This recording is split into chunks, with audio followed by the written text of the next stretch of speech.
আসের প্রতি শনির্ভর হলো আমরা যথাসম্ভব যত তাড়াতাড়ি পারেন সত্তা মনোচিত্রে বিভিন্নভাবে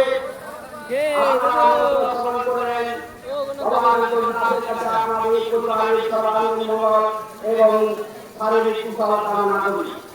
তাছাড়া এই পূজা চলাকালীন কোন ফ্যাক্টরি এবং কোন মোটরসাইকেল অযথা এসে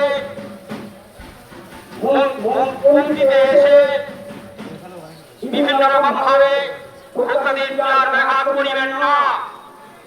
বাবার ভক্ত সন্ন্যাসীদের প্রতি শনির্ভর করুন। আপনারা যেভাবে বসে আছেন এবং এখনো যারা স্নান করেননি আপনারা শ্রদ্ধাবন্দীভাবে বিনয়ভাবে